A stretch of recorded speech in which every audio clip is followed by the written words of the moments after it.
Day 112. In a nutshell, if a person has already been cheated and halacha entitles him to a refund, one is allowed to inform him, provided that he fulfills the necessary conditions. The post-purchase approach. Returning to the case of Shakran's clothing. What if Shaya has already purchased the suit? What would Nachi be allowed to tell him that he was if he was cheated? Chavrusa explains.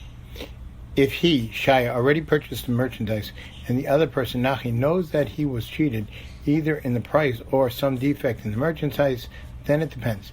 If, according to halacha, the buyer is not entitled to any refund, then surely whoever incites the buyer by showing how he was cheated has been guilty of this rechilas. The reason is simple. Since according to halacha he has no claim, informing the buyer that he has been cheated is mere prattling, like a typical gossiper who goes from place to place bringing information from one person to another. If the buyer asks someone if he thinks he was cheated, the person should not tell him the truth. Surely it would be a great sin to convey such information. If he knows the buyer will react by causing the seller to a loss, either by seizing one of his possessions or by withholding some of the money that he still owes. However, if the person, Nachi, understands that halacha would grant the buyer either a partial or a complete refund, and the buyer would want to claim this refund, then he must be told the truth, provided that the person does not exaggerate the facts at all.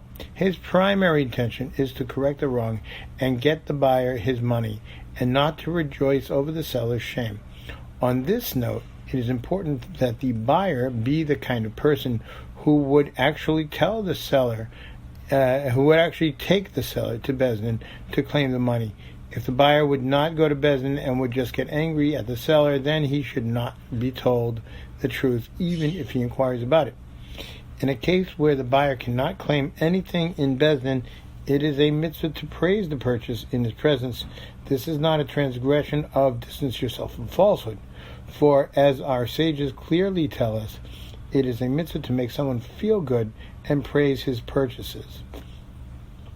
If it seems that Nachi can convince the seller to refund the money, or if there is another way for him to get the buyer to refund the refund without resorting to rechilas, he is required to do so. The buyer should not be someone who is prone to speaking rechilas. Otherwise, we must be concerned that he will approach the seller and say, "So-and-so told me that I was cheated," which would be rechilas in such a case. It is questionable whether one would be allowed to inform the buyer, since by doing so he would cause him to speak rechilas.